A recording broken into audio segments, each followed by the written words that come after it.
दिवंगत सरपंचांचे भाऊ धनंजय देशमुख आज भगवानगडावरती जाणार। महंत नामदेव शास्त्री यांची घेणार भेट, पुराव्यांची फाईलही सादर करणार।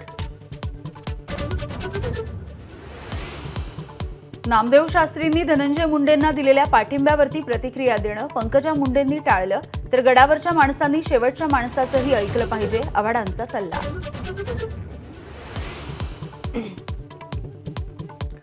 मस्साजोगचे सरपंच देशमुख हत्या प्रकरणाच्या नंतर प्रशासन सतर्क। 1281 शस्त्र परवाने असलेल्या बीड जिल्ह्यामध्ये 183 शस्त्र परवाने रद्द।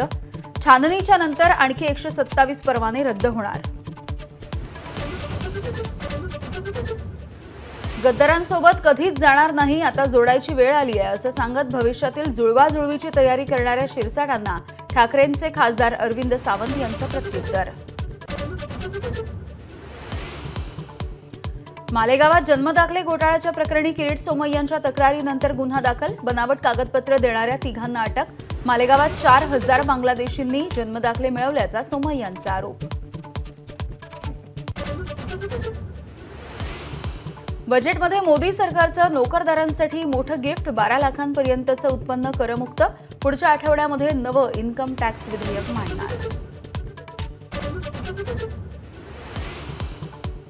रेल्वेसाठी बजेटमध्ये 2,52,000 कोटींची तरतूद। या वर्षात प्रवाशांच्या भेटीला 200 वंदे भारत, 100 अमृत भारत आणि 50 नमो भारत ट्रेन येणार।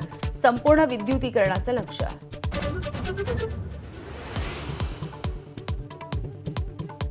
चंद्रपुरातील वाघांच्या शिकारीसाठी कुख्यात टोळी मेघालयच्या आंतरराष्ट्रीय तस्करांच्या संपर्कात। म्होरक्या अजित राजगोंड मेघालयच्या लालनेईसंगसोबत कोट्यवधींचे व्यवहार। देशभरातील व्याघ्र प्रकल्पांना रेड अलर्ट। एबीपी माझा, उघडा डोळे बघा नीट।